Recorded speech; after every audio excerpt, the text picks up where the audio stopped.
All right, welcome to Bet the Edge. I'm Jay Croucher here with Drew Dinsick. Drew, I've never been happier to be back in the state of Connecticut, the beautiful city of Stamford. Very happy to leave behind the state of Nevada, and also looking forward to talking everything that happened yesterday. Very stressful day, Drew, I have to say.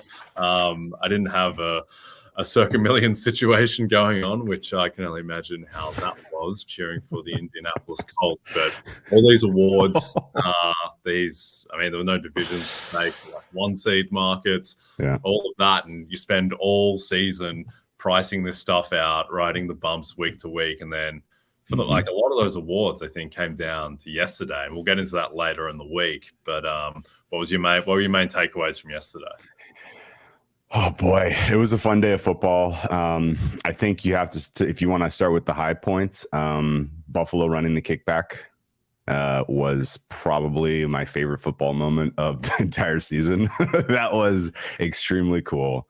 Seeing that place erupt with that much emotion was awesome. And of course, I had overstaked Buffalo a little bit, so I was happy that they covered. That was a huge way to start Sunday.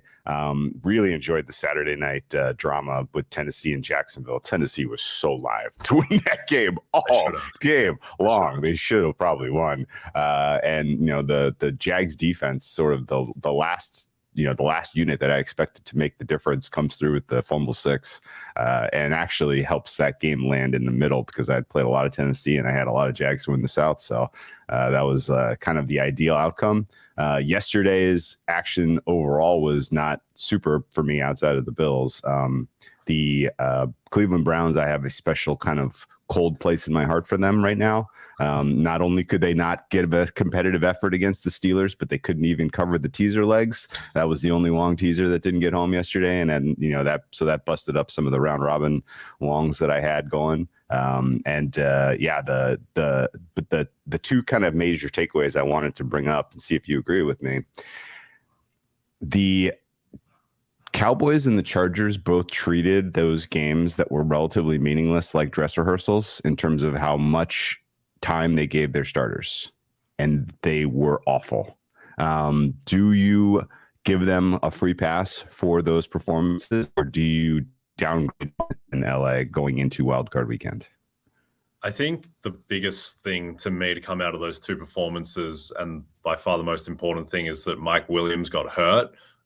That's the biggest thing, I think, in terms of the actual performances. I mean, I live bet the Commanders when they were -4.5, when they're up 7-0 and driving, just thinking that the Eagles, who at that point were up like 13-0 against the Giants, 13, looked like they were going to win by 50. And so I just assumed that the Cowboys were going to pull Dak and pull everyone, and that I would have -4.5 with a 10 or 14 point lead going up against Cooper Rush and the backups. That never really happened, and it didn't matter anyway because Dak Prescott was so deplorable. I think that I still believe in the Dallas offense. I'm willing to not write off yesterday, but I think that the offense has shown enough over the past month. I just think back to that Eagles game where, against a pretty good Eagles defense, they just absolutely destroyed them. They had enough success against Tennessee, a couple of weird turnovers. And yesterday, I think it's weird just to play a game where you're potentially expecting to get pulled at any moment, because it doesn't really matter because the Giants aren't going to beat the Eagles. But yeah, the Dallas defense now, this is a month or longer where it just hasn't looked remotely like the unit that I guess we probably both would have had as a top 2-3 defense 6 weeks ago. That's not there at all. I think they're just too banged up in the secondary. But let's talk about the Chargers, and let's segue into what we're going to do today, which is just break down the slate of playoff games for next week and give early thoughts. And then we're going to welcome in Eric Froton to talk the national championship game at the end. But let's start off with those Los Angeles Chargers, who, first of all, really put me through the ringer. I'm sure, like a lot of people who listen to this podcast, a lot of people in America who like to wager would have had the Bengals money line, Broncos money line parlay, because it was so correlated. I'm not really sure my books allowed that parlay, but it was clearly very correlated. In the end, not really even a good bet, even though it was entirely predicated on Brandon Staley having a semblance of rationality and common decency to the better, and not playing Justin Herbert and his starters. But he played everyone until mid fourth quarter. The Broncos ended up winning anyway, but that was an absolute nightmare to go through. And now the Chargers, having potentially lost Mike Williams, are 1.5-point favorites at the Jags. Total is 47. What's your read on what happened yesterday and on this game? Well, I was disappointed in the Chargers. I felt like they were treating that way more like a dress rehearsal than they implied all week long. Like there was a lot of signal that was going to be a meaningful Chase Daniel game, and ultimately Justin Herbert threw 37 pass attempts. He was out there for he was deep into the fourth quarter. He was out there, and really Chase Daniel closed. He got the Chargers in the back door because otherwise this was Broncos one way, and. There are a lot of reasons to be skeptical of the Chargers, even outside of the Mike Williams injury. Now, apparently he had x-rays. They were negative. He's going to probably fight through it. Mike Williams always playing banged up anyway. But Keenan Allen can't get separation like he used to. So much of that offense runs through Austin Eckler. It's not exactly, what I would consider, just plus EV scheme at all. What Lombardi's running out there. And so it's going to kind of take a heroic effort from Herbert singularly, I think, to beat a Jacksonville Jaguars team that's playing really good right now. Trevor Lawrence, I thought, had somewhat of a stinker on Saturday. That had playoff game feel. And so him coming out and playing, being a little tight and, just kind of not having the same fluidity we've seen in the prior weeks was not entirely unexpected. I think with that kind of experience under his belt now, he's probably being underpriced a bit in terms of how he matches up in this game against this Chargers defense that also is just hasn't really shown sustained solid play. They've been able to beat up on bad teams and bad quarterbacks, but certainly not a standout unit. So I think this is wrong team favored. Jags, I would expect close in the pick'em range. You can already see some market making shops trending that way. Jags, one of the few sides that I think has value as we sit here on Monday, looking at the wild card slate. Yeah, the Jags are a very weird team to think about because their pass defense is just untenable. That pass defense is just not going to get better. It's a glaring weakness. But this Chargers team, which theoretically, with Justin Herbert, Keenan Allen, Mike Williams, should be a type of team that can take advantage of that pass defense. But they're just, I don't know, what is it? Their scheme, the offensive line, just for whatever reason, has just never clicked. It's never been the supernova offense that you expect it would be when you see the names on paper and about Herbert's arm talent. I think it's maybe a problem that Trevor Lawrence was really bad in that Tennessee game, going up against maybe the worst secondary in the league. Like, he was awful in that game. And that would have been the story if they don't get the Josh Allen fumble return touchdown. Now, I think Lawrence has been good enough over the second half of the season that you give him a bit of a mulligan for that performance in what was, to that point, the biggest game of his NFL career. But these are two very strange teams. I don't know how good the Chargers defense is. It's been statistically a lot better over the past 6 weeks, but I don't know how much of that is Tua just completely imploding on primetime against the Chargers. How much of it is playing Nick Foles, who was probably the worst quarterback performance in several years. Yes. Nick Foles did against the Chargers. So to me, it's just a very strange game. I think it's going to sway on the health of Mike Williams and Joey Bosa. And if the Chargers are at full strength, I just don't think this Jags defense has enough, but they're probably not going to be at full strength. Those guys might be banged up even if they play. And I think that the Jags passing offense will look better than it did. Do you like the over 47? Yeah, I do. Because again, I don't necessarily see a clearer matchup for either defense that they're going to be able to, just completely shut down. This looks like score answer type of football. And I don't know, would you say that I am reaching by saying that, every quarterback makes his first playoff start and it's somewhat of a stinker? That happens pretty regularly. You can kind of set your clock to it. Is it fair to ascribe what we saw from Trevor Lawrence on Saturday night as that stinker? And now that he's kind of got that past him, we can maybe expect a little less nervy play from him.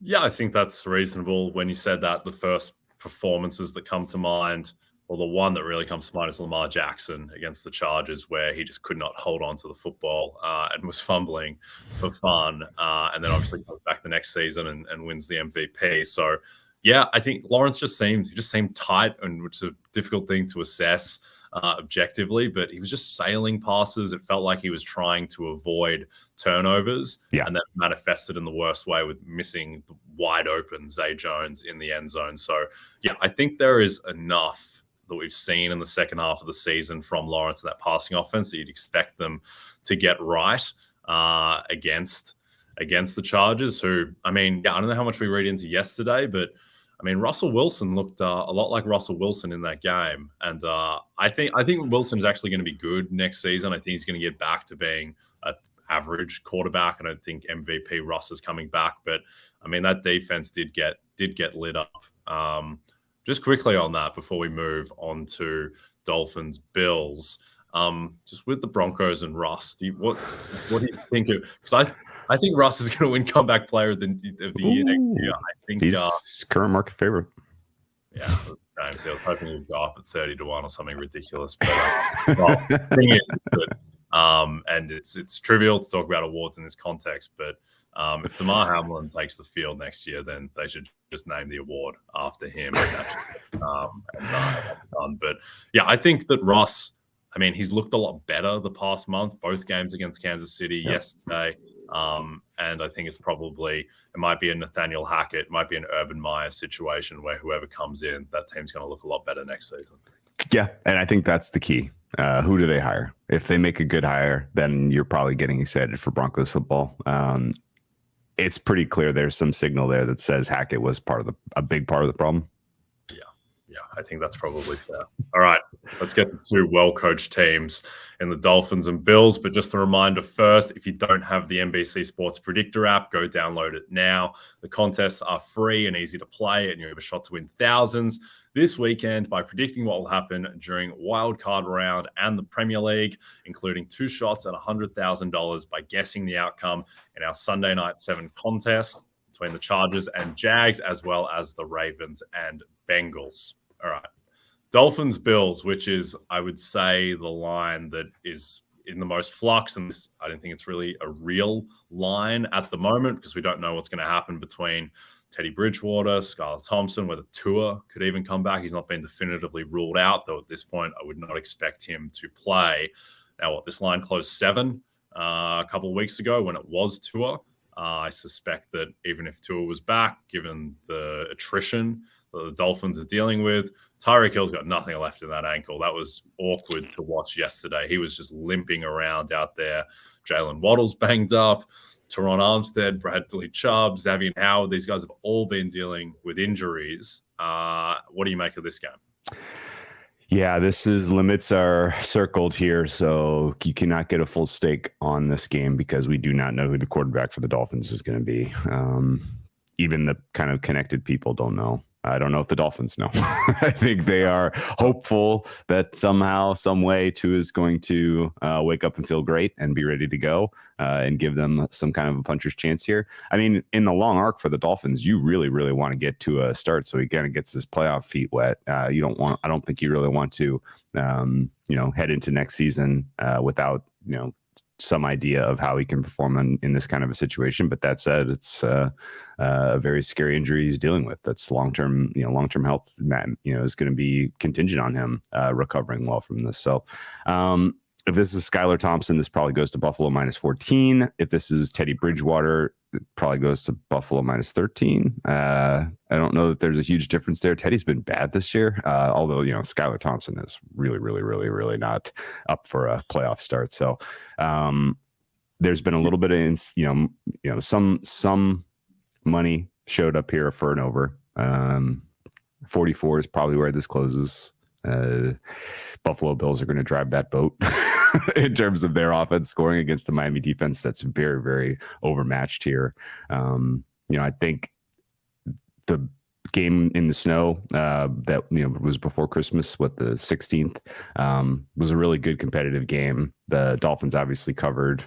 They were the bet side in that game, and with the healthy Tua, I think we're having a different discussion. But I would expect, if anything, this moves in the direction of the Bills. It moves in the direction of the over, and it's going to take somewhat of an unexpected miracle for Tua to be able to take the field. And you're right, Tyreek Hill was not right. He is and won't be right for this game.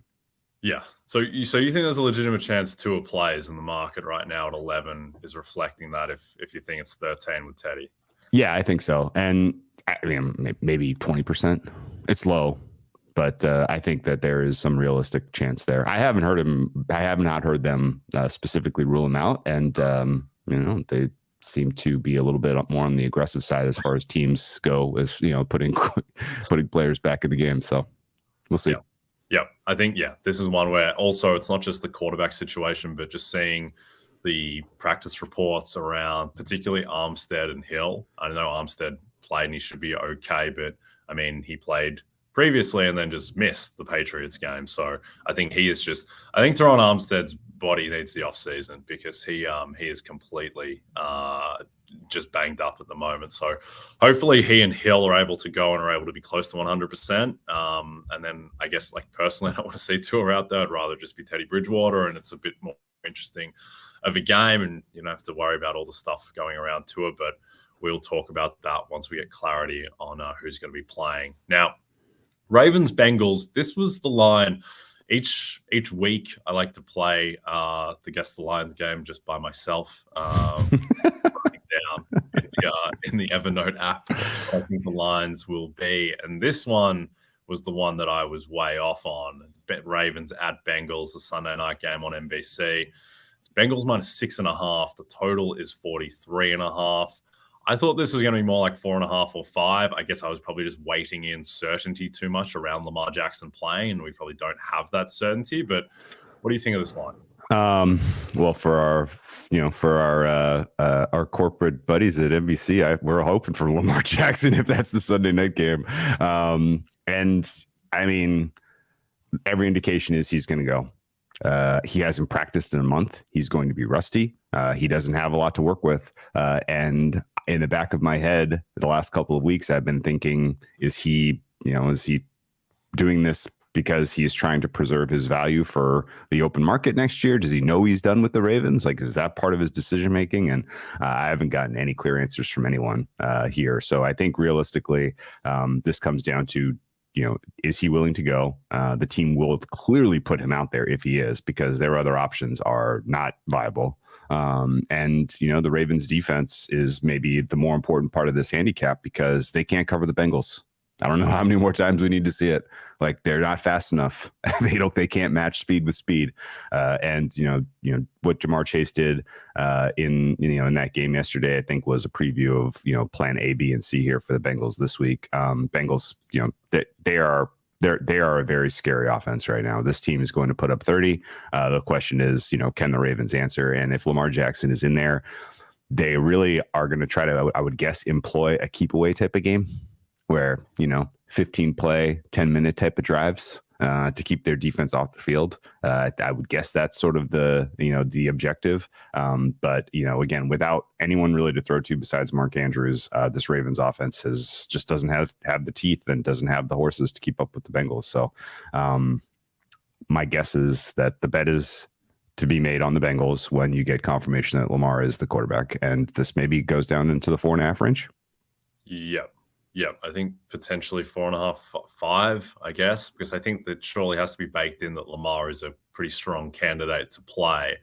Yesterday was a weird game between these two teams. I mean, the Bengals, yes, Chase looked amazing and did whatever he wanted, and maybe that's the most important thing to read into it. But outside of that, they were not good. And maybe they just were kind of not taking the game seriously the way that the Niners defense didn't take Jarrett Stidham seriously. And after getting the early lead, they just kind of took the foot off the pedal. But I mean, Joe Burrow had a 23 QBR yesterday. They got outgained severely by the Ravens, who I know were playing catch up, but they needed the defensive touchdown to create some separation. As someone, when it started to trend towards Anthony Brown, I loaded up on a lot of alternate spreads and all of these correlated unders around the Ravens and didn't really come close to manifesting. The Bengals money line bailed me out, but that would be something to watch. I think that the Bengals, they could not run the ball at all against the Ravens. Alex Kappa goes down as well. So if Lamar is back and, he's the ultimate wild card, if he's just Lamar Jackson, then despite the lack of weapons, Lamar Jackson on offense just gives you such a high floor that I think this game could be interesting. So we'll see where the line settles. We'll see once we get clarification on Lamar, but I think that this line certainly is going to move one way or the other. All right. Before we bring in Eric Froton to talk about TCU-Georgia, a reminder to download the Roto World app to receive breaking player news all season long. Stay ahead of the competition by favoriting players on your roster, get the latest injury updates, player news, and much more delivered right to your phone. It's available in the App Store today. All right, let's welcome in Eric. Eric, it's good to see you. A lot going on in that background. I like it. Let's get straight into TCU-Georgia. Emotionally, it's going to be difficult for me to talk about this game as someone who was holding a lot of Ohio State futures tickets, but that's fine. There's a funeral there that is buried. The Bulldogs are not. They are 12.5-point favorites. The total is 63. What are your overall thoughts on the game, Eric? Yeah, sure. Well, with TCU and Georgia, the real question is around the country, can TCU hang with the vaunted Georgia Bulldogs? And I think it's really, comes down to TCU. In every game except for one this season, they've scored at least 28 points. The only game that they didn't was against Texas. It was a 17-10 snoozer in which they held the Longhorns and Bijan Robinson, their star running back, to just 28 yards rushing, So when it comes to TCU, I do think that this Georgia defense is not quite the unit that we saw last year. Had 8 NFL draft picks out of that group. And I do think that TCU will be able to score and hang with them. My particular favorite bet related to this game and related to the outcome is Georgia to win by 1 to 13 points. And that is currently listed at FanDuel at plus 160, which I think is just great odds, considering I do think that TCU will be able to at least score a little bit, given that Georgia is not quite what it once was last season. Yeah, the bright minds that we talked to in the college football space have all kind of had a similar thought about this Georgia defense, which is, yeah, they're good. Yeah, they're elite. But when they have gone up against sort of top tier NFL ready talent, they've gotten exposed. We saw that against Ohio State. And they just haven't had that many tests to kind of prove, how they ought to be rated against elite talent.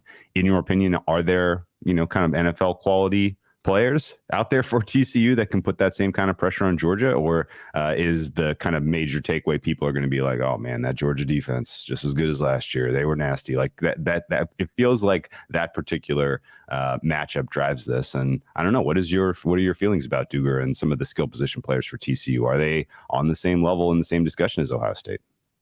I certainly think Quentin Johnson is, and he is currently, I think, the favorite in the betting markets to be the number 1 wide receiver taken in this upcoming NFL draft. 6'4", 215 pounds.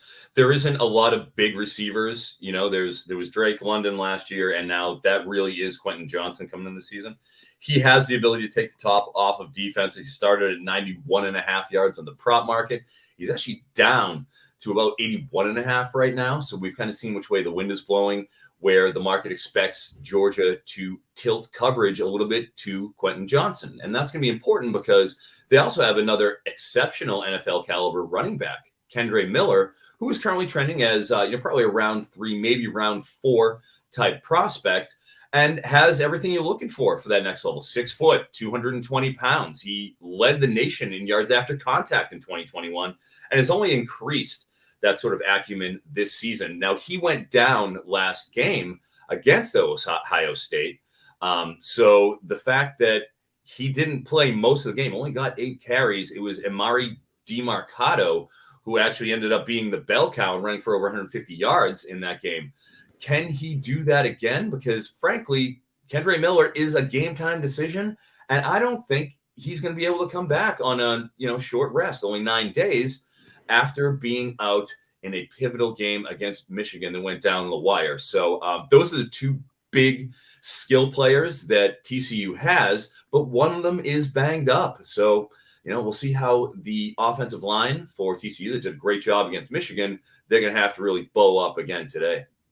Eric, can you give your thoughts on how you adjusted or didn't adjust your power rating for Georgia coming off that Ohio State game? Because look, they closed 4.5-point favorites. They won by 1. It's not that far off what the line was. So, but watching that game, I mean, Ohio State had 5 different opportunities to make one play, which would have ended the game, which again, as an Ohio State better, really ruined my end to 2022 and the start of 2023. But was there anything out of that game that makes you particularly concerned for Georgia?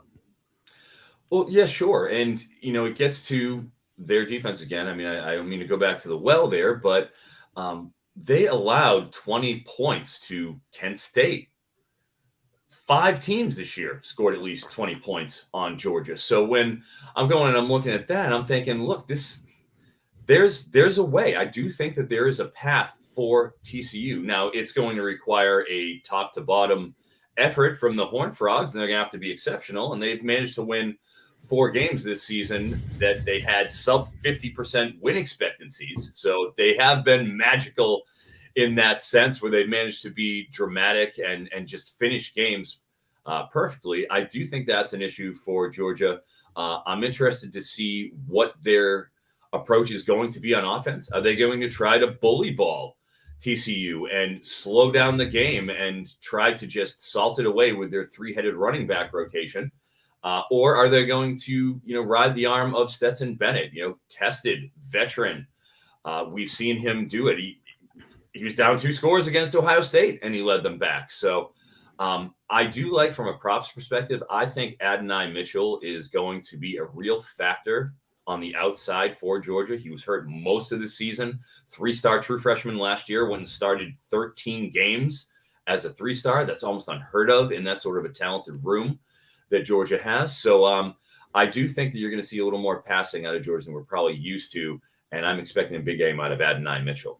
I love that call. Yeah, Mitchell was a huge standout for them in spring and throughout training camp. It was, just they looked like they wanted to utilize him more in that Ohio State game, but just for whatever reason, injuries. Game state. Yeah.